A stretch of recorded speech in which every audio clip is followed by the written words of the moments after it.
E aí pessoal, beleza? Vou mostrar pra vocês aí por que a Twister faz tanto barulho de corrente. Se eu não me engano, a CB300 tem esse problema.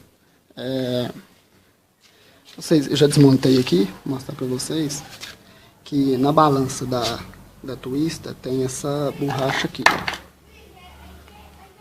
Essa borracha aqui faz a vedação da corrente aqui, pra corrente não ficar batendo aqui, ó. Quando essa borracha tá desgastada ou quebra, aí começa a ter esse problema aí de barulho. A minha aqui, ó, já tá bem desgastada, ó. Já tá com os furos aqui bem profundo. Tá bem sujo também aqui, eu tenho que fazer uma limpeza aqui e tal. Aí eu vou tá trocando essa borracha aqui.